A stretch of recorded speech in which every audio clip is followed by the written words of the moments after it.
Us on Viber and hop in to our community. Paano nga ba mag-register para magkaroon ng schedule sa Bagong Pilipinas Presidential Action Center? Narito ang mga dapat gawin. Gamit ang iyong mobile device, pumunta sa eGovPH app. Pwede itong i-download mula sa Apple App Store o sa Google Play Store. Gumawa ng account. Ilagay ang email address, valid mobile number, pagkatapos ay makakatanggap ka ng one-time code sa iyong email. Gamitin ang code sa eGov app para sa verification ng iyong account at ng mga impormasyong ibinigay. Congratulations! Meron ka ng eGovPH app account. Pwede mo na ma-access ang iba't ibang serbisyo ng gobyerno kabilang ang mga serbisyo sa Bagong Pilipinas Presidential Action Center. Sa loob ng maraming taon, libu-libong pamilyang Pilipino ang walang maayos na tirahan. Hirap makakuha ng pabahay. Kung meron man, hindi angkop sa disenteng pamumuhay. Iisa ang pangarap ng bawat pamilya, ang magkaroon ng sariling tahanan. Ang mga pangarap nyo, ang pangarap din ng Pangulo. Kaya agad inilunsad ni Pangulong Ferdinand Marcos Jr. ang Pambansang Pabahay para sa Pilipino Program o 4PH. Hindi lang para magtayo ng mga bahay, kundi para ibalik ang pag-asa at dignidad ng bawat pamilyang Pilipino. Noong nakaraang linggo, binalikan ng Pangulo ang ilan sa mga housing projects sa Pampanga para tiyakin na ang bawat pamilya may tunay na pagkakataong magkaroon ng sariling tirahan at ang bawat tahanan ligtas at dekalidad. Nakakatuwa makita mo na mas maginhawa at mas maganda ang buhay ng ating mga kababayan. Dagdag pa ni Secretary Jose Ramon Aliling ng Department of Human Settlements and Urban Development. Ngayon, lahat po ng modalities.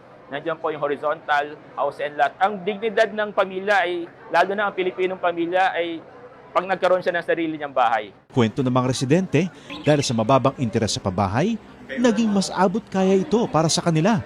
Ibinaba kasi ng gobyerno sa 1 to 3% ang subsidized interest rate para sa mga kwalipikadong benepisyaryo ng socialized housing project, aninsunod pa rin sa utos ng Pangulo. Yung mga kulang na bahay ay kagawa natin ng paraan upang lahat ng nangangailangan ng pabahay ay gagawin natin.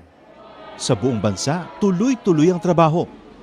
Isa-isang inaayos sa mga bagay na magpapagaan sa buhay ng mga Pilipino. Kasama na rito ang disente at sariling tirahan na hindi lang pangarap, kundi tahanang nabubuksan para sa bawat Pilipino. Ito ang Presidential Broadcast Service. Radyo Pilipinas. Radyo Publiko Ng Bagong Pilipinas para sa Bagong Pilipino. Naghahatid ng mahahalagang balita at impormasyon na guugnay ng pamahalaan sa sambayanan. Tulay sa himpapawid ng serbisyo publiko. Radyo Pilipinas. Radyo Publiko. Ang boses ng Pangulo. Sa Mega Manila, 738. Radyo Pilipinas. Radyo Publiko. Usapang budget natin. Ito na ang kauna-unahang radio program ng Department of Budget and Management. Magpapaliwanag sa mga proseso ng paglalaan at pamamahala ng pondo ng bansa para sa kaalaman ng bawat mamamayan. Bawat tanong sasagutin, bawat haka-haka lilinawin, bawat impormasyon detalyadong tatalakayin. Usapang budget natin. Kasama si DBM Undersecretary Goddess Hope Libira dito sa Radyo Pilipinas, 738 AM. 8 minuto na po, makalipas ang alas 5 ng hapon. Magandang hapon po sa inyong lahat, Luzon, Visayas at Mindanao. At syempre po, sa lahat po ng mga nakatutok, Team Live o Replay man po kayo. Budget Peeps, welcome po sa ating ika-100 at siyam na episode, ngayong ika-24. Huling Biyernes po ng Abril. Ang bilis ng panahon, Nicole. No? Tuloy-tuloy lamang po ang pagbibigay namin ng balita at impormasyon sa inyo na saan mang panig ng bansa at mundo kayo. Sa pangalan po ni Department of Budget and Management Undersecretary Goddess Hope Libiran, ako po si Eric Vocal. Isang masiglang hapon po sa ating viewers and listeners. Thank God it's Friday. Oras na para sa isang makabuluhang talakayan. Ako po si Nicole Ramas at welcome po dito sa Usapang Budget Natin, dahil budget natin to. Ang programang ito ay hatid sa inyo ng Department of Budget and Management na pakikinggan sa Radyo Pilipinas sa Radyo Publiko 738 kHz sa pihitan ng inyong mga radyo sa AM band. At syempre sa bayan din po tayong napapanood sa TV at Channel 3 po tayo sa mga gumagamit ng TV Plus habang nasa Channels 45 to 40 na naman po tayo sa mga gumagamit ng Affordabox. At syempre, live din po via FB pages tulad ng Radyo Pilipinas, Usapang Budget Natin page ng DBM at sa FB page po, Newsec Goddess Hope Libira na may higit 5 million followers na and still counting. Siksik pa rin sa balita at impormasyon ng ating programa kaya marami po kayong aabangan ngayong hapon. Tama, budget tips ngayong tag-init, no? Tiyak na madalas syempre yung paggamit ng kuryente dahil sa ating mga appliances, halimbawa na lamang air condition, electric fan o coolers na nakapagbibigay sa atin ng konting kaginhawaan sa mainit na panahon. At syempre kasabay niyan, tiyak din na mataas ang konsumo natin, lalong-lalo na yung resulta niyan, malaking bill sa ating mga kuryente. Kayo ba, Nicole, nabuksan mo na ba yung bill nyo? Oo nga talagang tumaas nga. Napasayo ka ba ng hawak mo yung bill? Nahawak ko nga ang bill. Pala yun. Dahil sa taas. Ayan, ngayong hapon po, pag-uusapan natin kung paano mapapababa ang konsumo ng kuryente at masiguro na maayos ang ating mga appliances. Makakasama po natin mamaya lamang si Meralco Power Lab Manager Engineer John Pocholo Pabilona. Okay, maganda itong talakayan na to, syempre, para malaman natin at makakuha tayo ng tips, no? Energy tips. Abangan po ninyo yan. Pero bagong lahat, dumako muna tayo sa ating balitang DBM. Narito na ang ating Budget News. Usapang budget natin. Budget News. 11 minuto makalipas ang alas 5 ng hapon. Dumalo po si Department of Budget and Management Secretary Rolando Rolly U. Toledo sa ikatlong hearing ng Legislative Energy Action and Development o LEAD Council ng House of Representatives na ginanap po noong 15 ng Abril 2026 sa Batasang Pambansa. Alinsunod po ito sa utos ni Pangulong Bongbong Marcos na siguruhing whole of government approach ang gagawing pagtugon ng pamahalaan sa kasalukuyang krisis. Sa ulat po ni Secretary Toledo sa mga mambabatas, 125 billion pesos po na mula sa 238 bilyong piso na nakalap na pondo ang na-release na po agad sa implementing agencies upang matiyak po na mabilis din nakakarating sa mga sektor na pinakaapektado ng krisis ang suporta mula po sa gobyerno.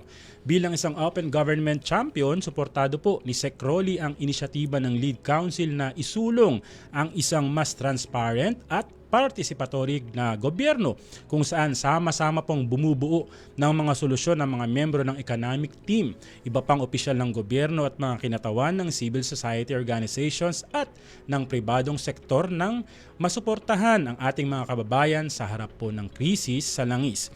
Kasama ring dumalo ng kalihim sina DBM Undersecretary Mary Ann Z. de la Vega at Assistant Secretary Andrea Celine M. Magtalas. Inaprubahan naman ni Department of Budget and Management Secretary Rolly Toledo ang pagpapalabas ng 46.22 billion pesos para pondohan ang 1,743 na proyektong pang-imprastruktura sa buong bansa. Alinsunod sa direktiba ni Pangulong Ferdinand R. Marcos Jr. napabilisin ang pagpapaunlad ng infrastruktura at mapanatili ang sigla ng ekonomiya. Ipinalabas ang pondo sa Department of Public Works and Highways o DPWH upang suportahan ang mga proyekto sa 17 rehiyon na inaasahang magpapalakas sa connectivity ng mga kalsada, magpapahusay sa mobilidad at magbubukas ng mas maraming oportunidad pang-ekonomiya para sa mga komunidad. Kabilang sa mga pangunahing proyektong pinondohan ang Davao City Bypass Construction Project na may aprobadong pondo na 288.371 million pesos para sa fiscal year 2026. Sakop din ng pondo ang iba pang mahalagang inisyatiba sa ilalim ng Asset Preservation Program ng DPWH, kabilang ang preventive maintenance ng mga national roads, gayon din ang rehabilitasyon at rekonstruksyon ng kasulukuyang road networks. Minigyang diin ni Secretary Toledo na ang pagpapalagay pagpapalabas ng pondo ay sumasalamin sa matibay na paninindigan ng administrasyon na tiyakin ang maagap na implementasyon ng mahalagang proyektong pang-imprastruktura upang agad na maramdaman ng publiko ang mga benepisyo nito. Inaprubahan ng DBM ang paglalabas ng 158 Special Allotment Release Orders o SAROs para sa layuning ito noong April 15, 2026. Oras sa Pilipinas, 14 na minuto makalipas ang alas 5 ng hapon, iniutos po ni Pangulong Ferdinand R. Marcos Jr. ang pagpapalabas po ng 17.27 billion pesos upang mapabilis po ang pagpapatayo ng mga silid-aralan sa buong bansa upang tugunan ang kakulangan sa mga silid-aralan at maiangat po ang kalidad ng edukasyon. Alinsunod po sa direktibang ito, inaprubahan po ni Department of Budget and Management Secretary Rolly Toledo noong 13 ng Abril 2026 ang pagpapalabas po ng pondo sa Department of Education. Ang nasabing pondo na inilabas po sa pamamagitan ng Special Allotment Release Order o SARO ay gagamitin para sa pagpapatayo ng 4,960 silid-aralan po sa buong bansa. Kabilang po ang paglalaan ng mga kinakailangang school furniture at fixtures na magbibigay po ng agarang ginhawa sa mga siksikang paaralan na underserved sa mga komunidad. Binigyang din po ni DBM Secretary Rolly Toledo na ang inisyatibong ito ay hindi lamang tungkol sa infrastruktura kundi sa pagtiyak po ng kinabukasan ng bansa sa pamamagitan ng edukasyon. Sa pamamagitan po ng whole of government at whole of nation approach, layunin po ng administrasyon na matiyak na walang mag-aaral ang may iwan dahil sa distansya, kahirapan at kakulangan ng mga silid-aralan. Nakipagpulong naman po si Department of Budget and Management Secretary Rolly Toledo kasama si Procurement Service DBM o PSDBM Executive Director Jen Maris S. Entredicho Kaong sa United Nations Office on Drugs and Crime noong April 14, 2026 upang higit pang mapalakas ang transparency at accountability sa proseso ng government procurement. Tinalakay sa pulong ang pagpapatupad ng beneficial ownership disclosure sa ilalim ng New Government Procurement Act o NGPA, kabilang ang mga updates sa inilunsad na online registry para sa beneficial ownership information ng mga bidders at ang mga kinakailangang hakbang para sa mas maayos sa implementasyon nito.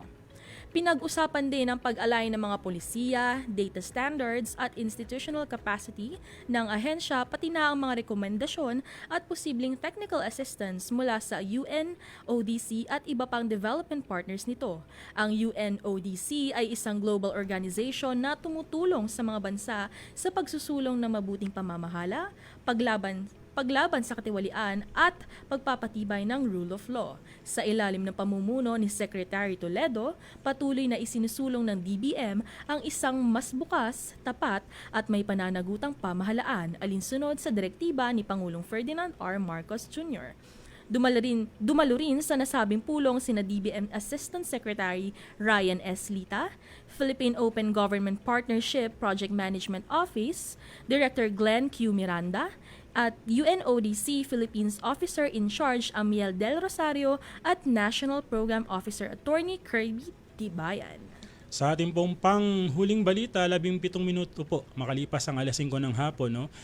Binigyang din po ni Department of Budget and Management Assistant Secretary Andrea Celine Magtalas ang paninindigan po ng ahensya na palakasin pa ang budgeting system ng bansa sa sinasagawang meeting ng Senate Committee on Finance Technical Working Group para po sa Philippine Budgeting Code o PBC noong 16 ng Abril 2026. Bilang kinatawan ni DBM Secretary Rolly Toledo, nagmungkahi po si ASEC Magtalas ng karagdagang probisyon po para po sa panukalang PBC at binigyang diin na bukas ang DBM na repasuhin po pa ito upang patuloy na umusad sa 20th Congress. Sa ilalim po ng Senate Bill number 1921 o an act to codify the laws relative to Philippine budgeting and for other purposes, ang PBC po isang panukalang pagsamahin po sa isang batas sa mga patakaran na kasalukuyang gumagabay sa budgeting processes. Kasama rin po sa talakayan sina DBM Director Attorney Rosemary D. Pagala at ang kinatawan mula po sa ahensya ng gobyerno, iba pang miyembro ng Senado, ang Legislative Budget Research at Monitoring Office at mga CSO partner. At yan po ang kabuuan ng ating mga tampok na balita sa ating Budget News. Samantala, dyan lamang po kayo. Magbabalik po kami makalipas ang ilang paalala mula sa Radyo Pilipinas, Radyo Publiko at Presidential Communications Office. Time to celebrate kulturang Pinoy. Tradisyon, musika, sining, literatura at iba pa. Anything and everything fun and Filipino. Ito ang Pinoy Kultura. Famously known as the lead female character in the epic 19th century narrative of Jose Rizal's Noli Me Tangere, ang Maria Clara ay isang traditional dress na ginagamit ng mga Filipina. Touch Me Not may not just be the title translation of Jose Rizal's book. Pwede rin yan ang sinasabi niya sa kanyang pananamit, since the dress covers almost all of her person. It surely does. Ang Maria Clara ay may 4 na bahagi. The saya, which is a long dress, the tapis, which is a knee-long skirt, the camisa, which is a colorless camise, and the panuelo, which is a stiff scarf. Paano kaya na pinatigas yung scarves na di siya nabaluktot sa hangin? Sa pagplansya yan, gumagamit ata sila ng starch para nakatindig yung scarf all day long. And although the design of the Maria Clara has transformed through the years, in the 20th century, ang Maria Clara ay nag-evolve na to a terno. Terno, now that's what we mostly hear these days. That's the dress most, if not all, Miss Universe Philippines title holders wear during the nightgown segment in the global pageant. Good evening, my name is Gloria Diaz, Nasa Manila. Miss Philippines! Those butterfly sleeves are really a fashion statement the whole fashion world can't help mention and admire. Exactly. Pinapasikat nila yung humble pinya cloth natin, which is what most ternos are made of. And with the ever-changing times, mixed with silk and ibang materials na rin, giving the terno a modern twist na sumasama sa changing standards in fashion today. Although the Maria Clara style has changed through the years, yung imahe of the classic Maria Clara can still be seen in every terno produced. Ang trahedya naman, if you've read Noli Me Tangere, which I assume we all have had in high school, unless you were so zoned out. Maria Clara and Crisostomo Ibarra don't end up together, but that's for another kultura. It sure is. Now that's a quick look at kultura because our culture is cool. Yan ang Pinoy Kultura because our culture is cool. Hi, si Ding Dong Dantes po ito. Pahiram lang ako ng 1 minuto mo. I know aware kang kailangan mong takpan ang ilong at bibig mo gamit ang dust mask kapag may pumutok na bulkan. Pero, paano kung wala kang mask? Ganito, kumuha ka ng basang panyo o bimpo para ma-filter ang nilalanghap mong hangin. Tapos, i-check mo rin siyempre ang mga kasama mong bata at matanda kung may suot silang mask para safe rin sila sa ashfall. O tandaan mo lagi yan ha, kasi #panatag ang may alam.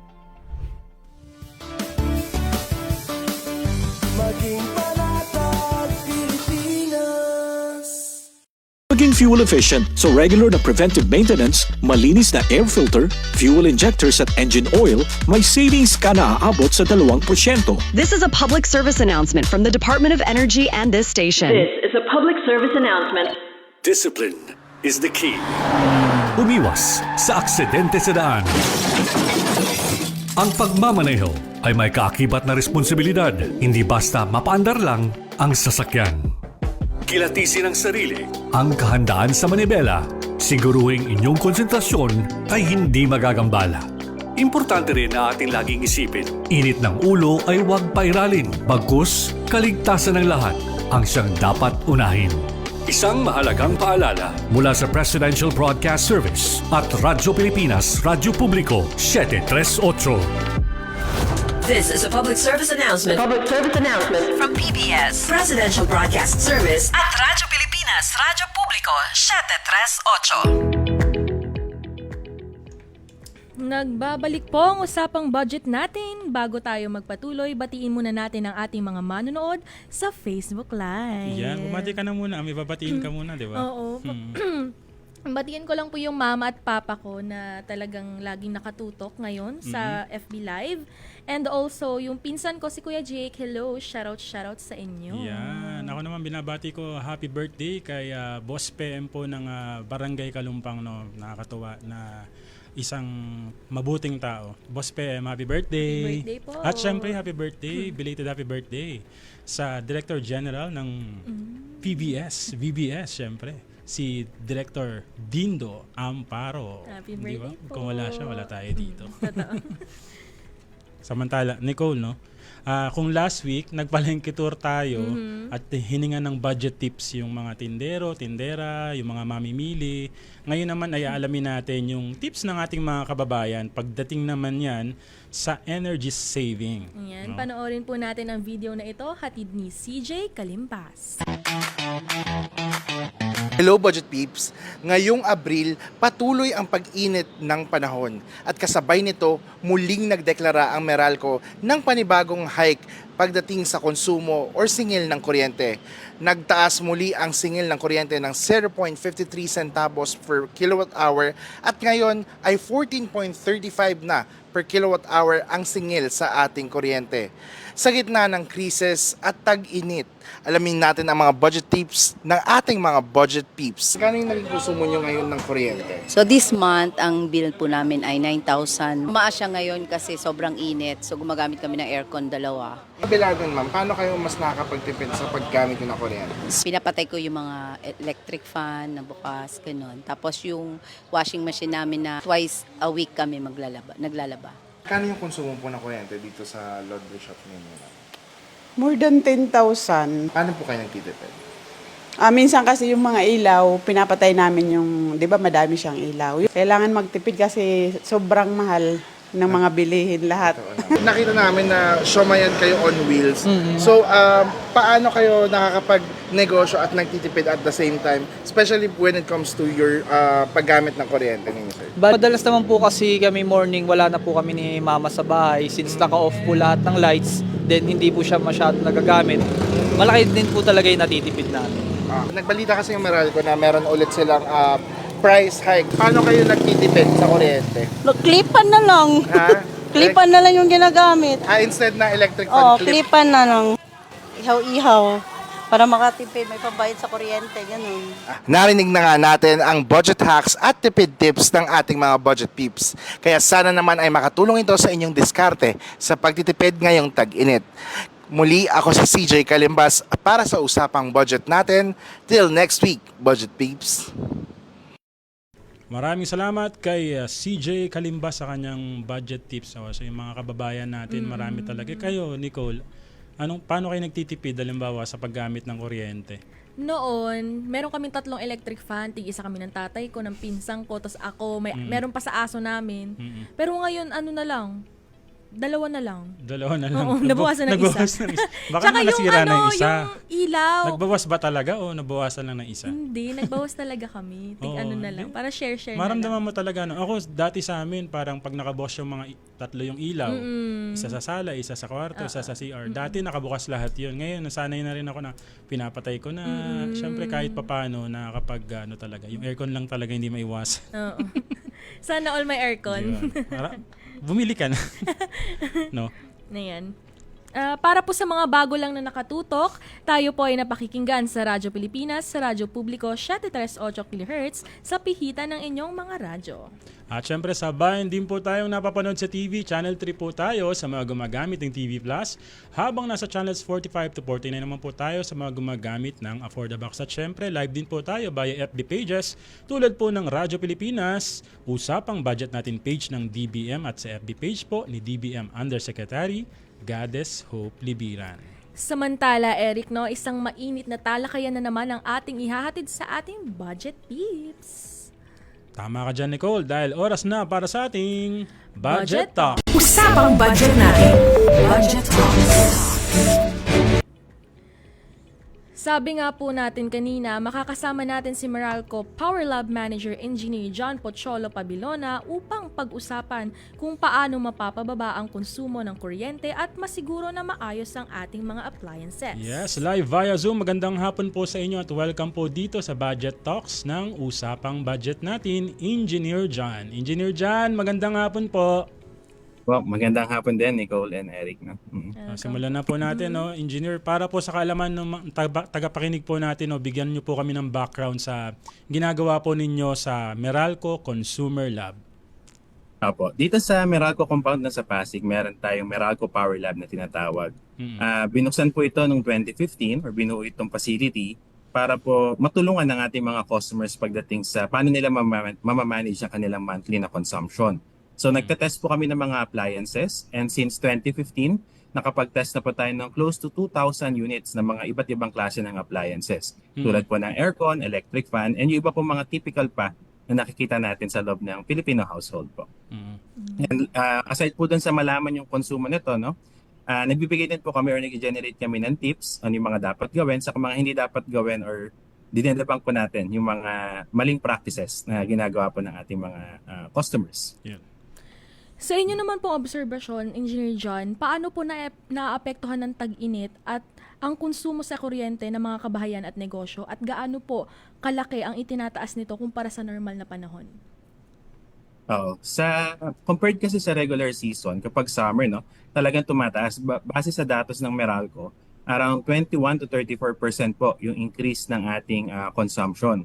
So, malaking factor po dyan is yung ating mga refrigerator and air conditioning units na mas nagtatrabaho po kapag po tayo ay mainit ang panahon. Kasi po kapag po mainit sa labas, mas kailangan po nilang tumakbo ng madalas yung compressor para po panatiling malamig yung loob ng ating kwarto at mga refrigerator. And bukod po dyan, kasama na rin po dyan yung summer vacation, so mas maraming tao sa bahay, mas mahabang usage po, nabanggit nga kanina, no, yung electric fan, kung kanya-kanyang electric fan tayo. And yung madalas din po na pagbukas-sara ng mga refrigerator kasi po kailangan natin mag-rehydrate, no, or kukuha ng malamig na tubig. So yan po yung mga ibang factors na nakaka-apekto po sa ating mas mataas na konsumo tuwing summer. Engineer John, sa mga ganitong sitwasyon, no, ano po yung mga pangunahing tips ba na nabibigay po ninyo para po makatipid po sa kuryente yung ating kababayan nang hindi po syempre naapektuhan yung pang-araw-araw nilang pamumuhay kahit na magbawas ng ganito or ganitong appliances? Tama po. Actually, kanina nga, maganda yung mga nabanggit kanina, no, doon sa mga na-interview natin. During summer po, maximize po natin yung paggamit ng natural lighting. So, kung umaga naman po, iwasan natin magbukas ng ilaw. Tapos, kapag naman po mainit sa loob ng bahay, para po maging presko, pwede tayong gumamit ng cross ventilation. So, ugaliin po natin na magbukas ng pintuan or bintana sa isang side sa magkabilang panig ng kwarto para po merong flow ng hangin. So, kahit naka-electric fan ka lang, mas presko pa rin po sa pakiramdam. And kung gagamit naman po tayo ng air conditioning unit, better po na iwasan naman natin yung mga opening, yung mga may gap sa gilid ng aircon or naiiwang bukas na pinto, no, or bintana. Kasi po, dyan po pumapasok yung mainit na hangin and continuously po tatakbo ulit yung ating compressor sa mga aircon kaya mas malakas po yung kanyang consumption. Engineer John, minsan kasi nakakatuwa lang limbawa sa isang bahay na may aircon. Halimbawa sa amin, minsan kasi medyo nagiging akala nila OA na pag nakabukas yung pinto, uy, sarado mo yung aircon. Sabi nila ang OA mo naman. Pero tama, narinig ko sa inyo na importante na limbawa sa pinto dapat lagi nakasara. Kasi mas nagagamit nga sinasabi natin yung aircon kapag lalo na kapag bukas na bukas yung mga pintuan, no? Opo. To give context lang din, no? Kasi po yung ating mga air conditioning unit, meron yung compressor na tumatakbo, no? And nakabase po siya sa internal temperature ng ating kwarto. So hanggat hindi po niya nare-reach yung temperature na yun na sinet natin, continuously po tumatakbo siya. And kapag po malamig na yung kwarto, binuksan natin yung pintuan, papasok ulit yung mainit na hangin galing sa labas. And tatakbo na naman tuloy yung ating compressor sa air conditioning units. Kaya po malakas sa kuryente. Ayan, sa mga hindi nagsasara ng pintuan na may mga aircon, alam nyo na. Sa pagbibili naman po ng mga appliances, engineer, ano po kaya yung mga dapat isaalang-alang ng ating consumers para masigurong energy efficient ang kanilang bibilihing mga gamit? Halimbawa po yung inverter, energy label, mga ganun po. Opo, tama. Nabanggit nyo, maganda po yung programa ng ating DOE, yung ating energy labeling program. So pwede po nilang silipin yung energy label na nakadikit po sa ating mga appliances na binibenta. So ang hanapin po nila doon, mas mataas po na energy efficiency rating or yung mas maraming stars po. So mas maraming star, ibig sabihin mas matipid po yung kanyang konsumo. Kasi po minsan, ang pinipili natin yung pinakamura, pero baka mamaya mahal naman pala siya monthly. So nakatipid ka sa unang bili, pero in the long run po, mas mapapamahal tayo ng gastos. And isa pa po sa maganda pong i-consider, no, lalo na summer, kaya marami bumibili ng aircon dahil sa tindi ng init. iwasan po natin na bumili ng undersized na air conditioning unit. As much as possible po, dapat observe natin yung proper sizing ng capacity. For example, sa 1 HP po na kwarto, ay sa 1 HP na air conditioning unit, up to 18 square meters lang po natin siya pwedeng gamitin. Kasi po, pag bumili tayo ng mas maliit na unit, base po sa pag-aaral namin, mas mataas po yung konsumo natin. Kasi continuously, tumatakbo yung ating compressor. At the same time po, pwedeng hindi niya rin mapalamig ng tama yung kwarto and mas mabilis po masisira yung ating mga aircon. Engineer John, bigyan lang po natin ng ng pansin tong comment sa ating Facebook page. Sabi niya, from Rolando Mangahas Talyada Jr., totoo po bang effective ang mga energy saving device yung nabibili daw po sa mga online na pilihan? Online Opo, shop. base sa pag-aaral namin dito sa Power Lab, marami po tayong tinest ng mga iba't ibang energy saving devices. And so far po, wala po kasing naging effective talaga. So ang ginagawa kasi po nitong mga devices na to is pinapababa yung amperahe or yung current po na reading sa ating meter. Opo. Pero po tumataas yung ating power factor. Kapag kasi po binibuild tayo ng Meralco or ng mga distribution utility, nakabase po tayo sa total kilowatt hour consumed. So ito pong devices na to, meron lang siyang part ng power natin na pinapababa. Pero yung buong kilowatt hour, hindi po siya actually nagbago. So parehas lang po yung reading natin. Or minsan po nakakadagdag pa kasi meron siyang capacitor sa loob, sa kailaw, na nagiging load pa, dagdag load sa ating sa ating monthly bill po. Another question na tutuwa ako kasi may comment uli siya. Mas makakatipid ba ako kung may induction cooker kumpara po sa LPG? Opo. Actually, lalo na sa panahon ngayon nga na meron tayong fuel crisis, no? Yung ating induction cooker po ay mas matipid po kumpara sa LPG. Base po sa pag-aaral namin, ang efficiency level kasi ng mga induction cooker is between 80 to 90%. So meaning yung ginamit mong energy, 90% po dun is napunta dun sa niluluto natin or dun sa cookware. Samantalang sa LPG po, nasa 50% lang usually yung kanyang efficiency. Dahil po dito, pag kasi nagpapatakbo tayo ng gas stove, napapainit niya rin yung paligid, yung ambient natin or yung room. Kasi yung flame natin, nag-radiate naman yung init yan all around po eh. Samantalang si induction cooker, diretso kasi po dun sa ating cookware lang yung pinapainit niya using induction. Kaya po mas efficient siya. Okay.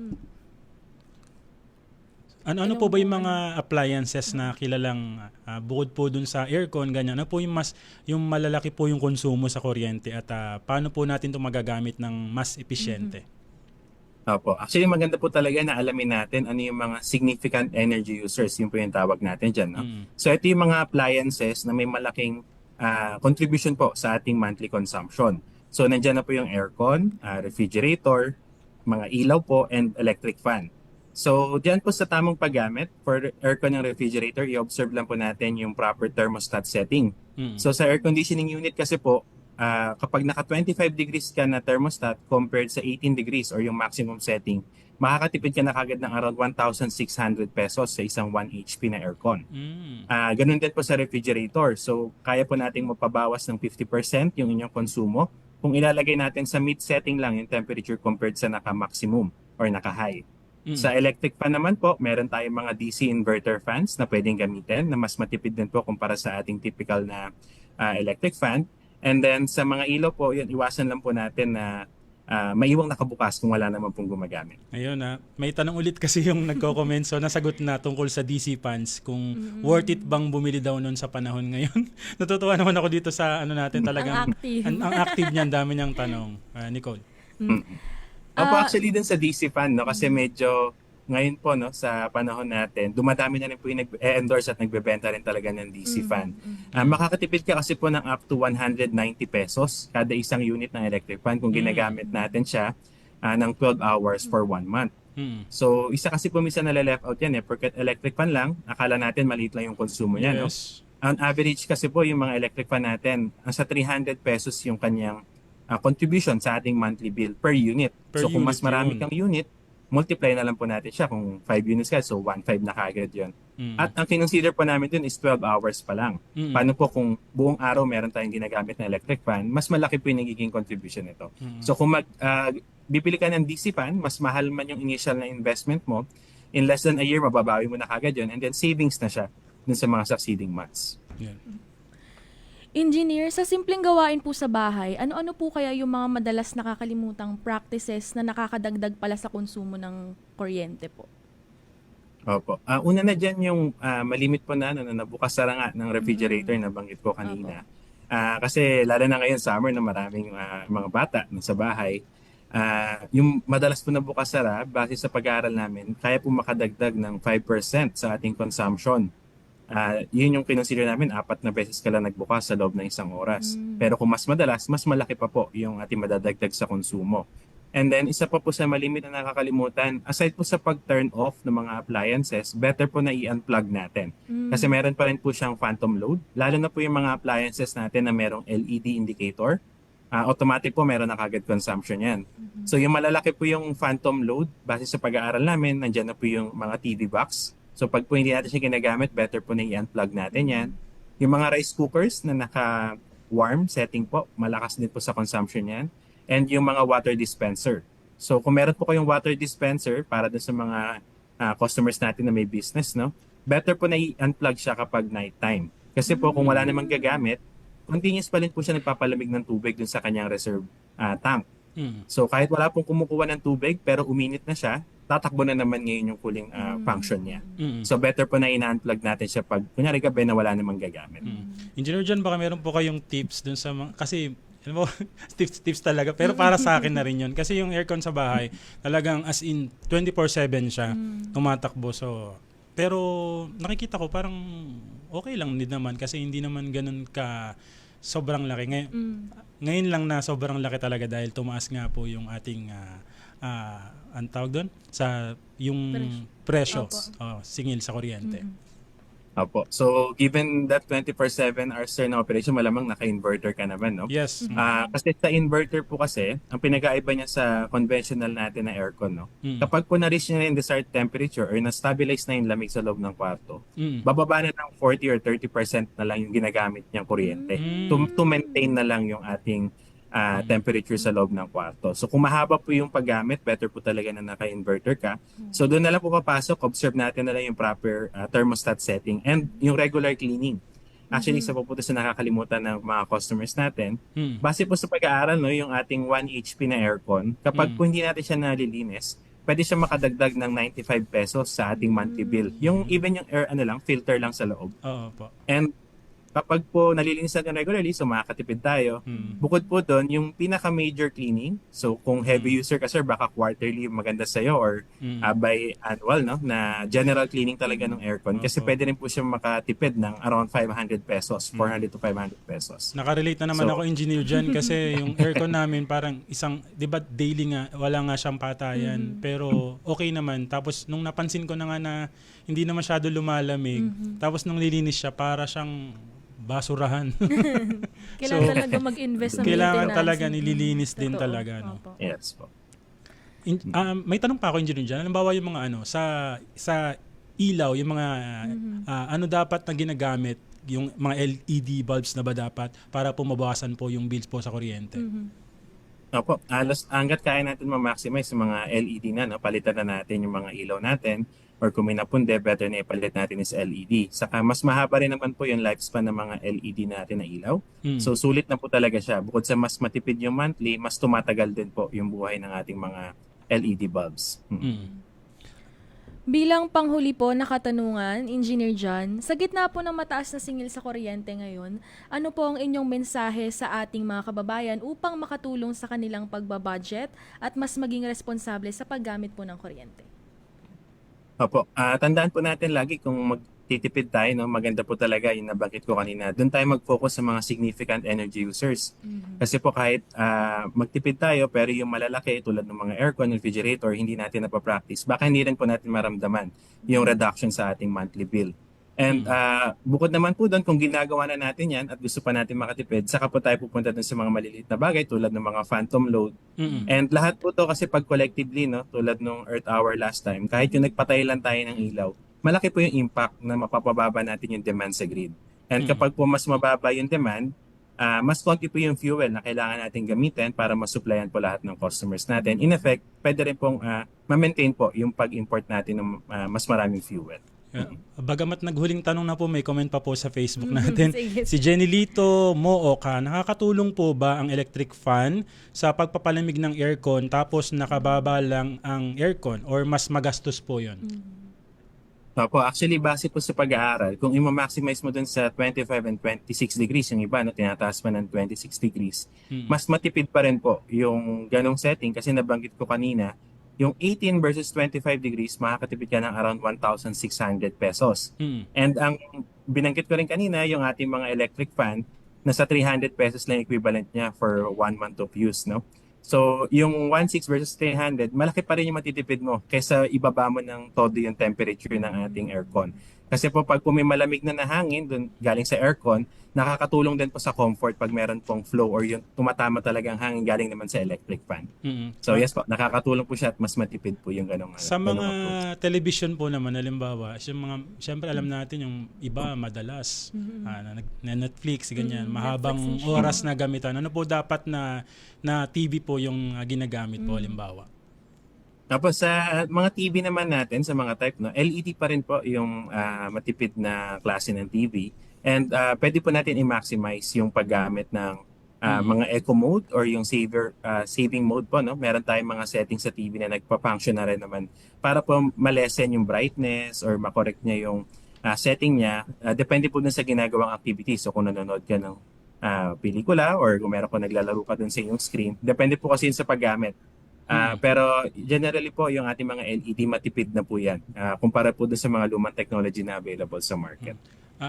Engineer, baka meron pa po kayong ibang energy tips halimbawa sa mga tao na alam naman natin, sobrang nagrereklamo, sobrang laking bill ng kuryente nila. Baka may mas pwede pa silang gawin halimbawa para mas mapababa pa yung bill nila.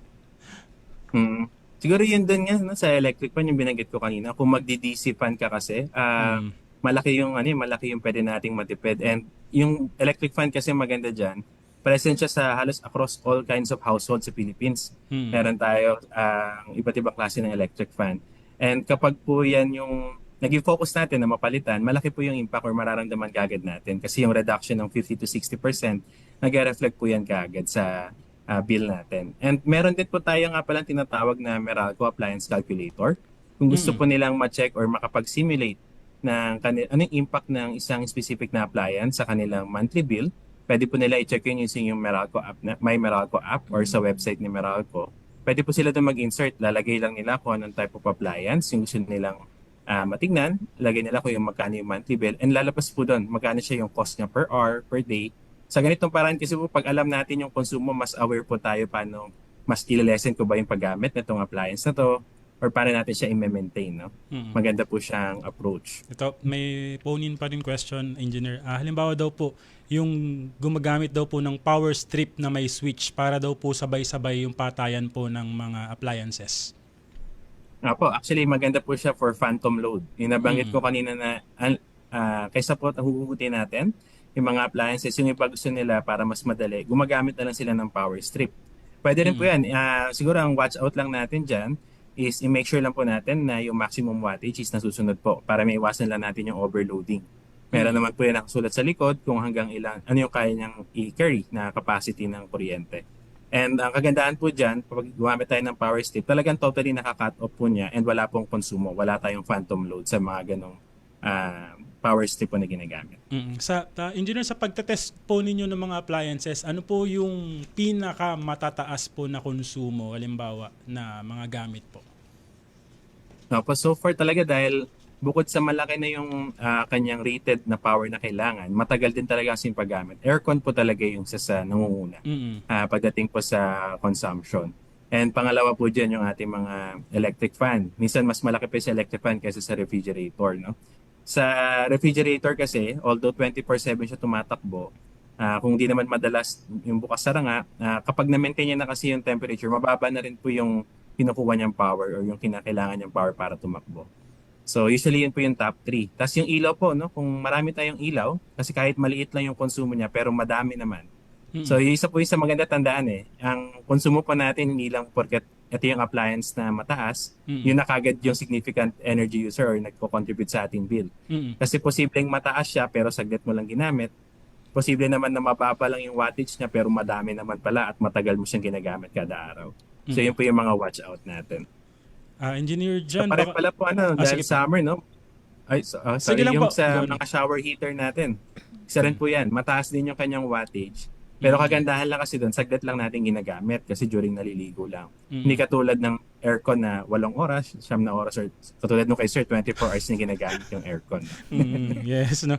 Engineer John, baka meron pa po kayo nakalimutan o may gusto kayong i-shoutout sa office nyo. Ako, isa-shoutout ko pala muna sa office nyo si Danessa Rivera po. Siya po yung nag-accommodate sa request natin para ma-interview si Engineer John. Thank you po, Ma'am Thank you, Danessa. ma'am. Thank you po. Opo, sige po. Siguro i-shoutout ko na rin yung aking asawa sa anak si Misha and Michael, pati yung Pabilona and Sustento family. Kasama na rin yung supporting natin dito mula sa Power Lab, yung mga katrabaho natin dito sa Meralco. Engineer John, maraming salamat po sa pagpapaunlak po ninyo para po mas maintindihan po ng ating mga kababayan kung paano po ba mas makakatipid po sa energy saving. Yeah. Thank Maraming you po. salamat din po. Maraming salamat po. Maganda, no? At least marami tayong natutunan, lalo na rin ako. So, yun naman pala, sakto naman pala yung kahit 24/7 yung ang paggamit halimbawa ng aircon. So, yung ano talaga, kung inverter naman pala talaga. Makakatipid talaga. Well, nakita ko naman kasi wala naman kami electric fan sa bahay. Dati may clip fan kami nasira agad. May electric fan, nasira na electric fan. So, ganun. Very informative. Thank you daw, Engineer from Crystal May Longino. So, sa mga kababayan natin, sana nanood kayo. May mga nagtanong, so... Ang active nila. Actually, ang dami ko ding natutunan kasi ako, actually, to be honest, guilty ako dun sa sinabi ni Engineer na yung pag-unplug ng mga saksakan. Kasi ako, hindi ko naman ipagkakaila. Minsan tinatamad din ako or nakakalimutan ko na hindi ko na bubunot yung saksakan ng TV, saksakan ng electric fan. So, nakakadagdag pala talaga yun. Ako din, guilty rin ako kasi kumbaga halimbawa kasi nung mga bata tayo, parang lagi tayong, umaalis lang tayo ng bahay. So, hindi natin na iniisip na, ihuhugutin ko pa ba itong mga to? Pero ngayon, siguro natuto naman ako halimbawa, pag wala talagang tao sa bahay, uhugutin ko pati yung sa aircon, pati ibababa ko yung plug niya. So, malaking tipid din talaga yun. So, yun, sana nakinig yung mga kababayan natin lalong-lalo na sa mga gamit halimbawa na mga appliances na kanilang gagamitin katulad nga nun sa electric fan kung halimbawa ibababa mo rin yung ng aircon sa 24. Tsaka mag-invest po kapag may inverter po kayo or mas magandang mag-invest sa inverter and mas maganda na dapat talaga yung maintenance hindi nyo nakakalimutan para sa kunyari sa aircon katulad po sa inyo. Yes. So, katulad ko last week natakal na rin natin na tayo sa atin sa office tumisunod talaga tayo halimbawa sa strict panawagan na magtipid. So yun nga sinabi ko rin last week na pag alas 12 patay lahat talaga ng ilaw. So kumbaga tapos yung aircon talaga naka lang. Though kahit mainit na talagang kailangan mo kasing sumunod talaga sa sa panawagan. Syempre lahat dapat to talaga ay whole of nation approach talaga yung ginagawa sa mga gantong panawagan kasi kung isa lang ang magtitipid so parang baliwala rin yun. So yung paggamit ng kuryente kumbaga sa mga kinukunan natin ng mga kuryente mas mga tumataas nga. So halimbawa kang nakabawas ka ng konti malaking tulong na rin yun. Lalong mainit na yung mundo, may climate change pa. Ay sa mga kababayan po natin abangan po ninyo next week po yung ating pong panayam kay DBM Secretary Rolly Toledo, no. Marami po kayong matututunan kung paano siya nagsimula mula dun sa mababa hanggang sa naging acting secretary po siya ng Department of Budget and Management. Talagang nakakatuwa din yung kwento niya. Marami siyang mga kwento na siguro hindi pa nila nababasa sa mga balita or gano'n. At yung iba pang mga kasamahan natin sa DBM din na nakapanayam natin na doon din nila nakilala yung pag-ibig nila. Tapos meron pang isa doon na sa sobrang tagal niya sa serbisyo, parang nakalimutan na niyang umibig. So, masaya daw naman siya kasi abangan niyo po yun kung sino po yun. So, next week po yan sa araw po ng mga manggagawa. Yes. Labor Day, May 1 po, Friday. At dahil dyan, Nicole, no, baka meron ka pang mga pabati. Wait lang, tignan natin kung meron Batiin pang... ko lang po yung mga kaibigan ko na nanonood ngayon. Yeah. Si Jewel Ann Abestado, si Risi, si Maika, si Heriel, ang dami. Si Alaika, si Angeli, at saka si Kriza. Hello. Yun. At buti na lang may tagtingin Hinabol ako. pa talaga. Advance happy birthday sa aking kaibigan, si April Nicandro. Ayan, happy birthday sa'yo, po. kapatid. At maraming salamat sa laging pagsuporta. At Diyan po nagtatapos ang usapang budget natin. Tiyak po ko na may mga napulot po kayong aral at syempre, mga bagong kaalaman sa ating pong tinampok ngayon, lalong-lalo na po ang ating pong bisita na mula po sa Meralco Power Lab. Salamat po, Engineer John, again. Samahan po ninyo kami muli next week dito pa din sa himpilan ng Radyo Pilipinas, napapanood din sa TV at syempre via Facebook Live ng Radyo Pilipinas at usapang budget natin page ng DBM at sa FB page syempre ni DBM USEC, Goddess Hope Libiran. Antabayanan po ninyo ang susunod na programa at alamin po ninyo ang mga maiinit na balita sa bansa. Susunod na po ang Ulat Bayan muli. Sa ngalan po ni DBM Undersecretary Goddess Hope Libiran, ako po si Eric Vocal. Ako naman po si Nicole Ramos. See you next week, same time, alas 5 ng hapon hanggang alas 6 ng gabi. Dito lamang po sa inyong favorite Friday habit. Ito po ang Usapang Budget Natin dahil budget natin to. Time to celebrate kulturang Pinoy.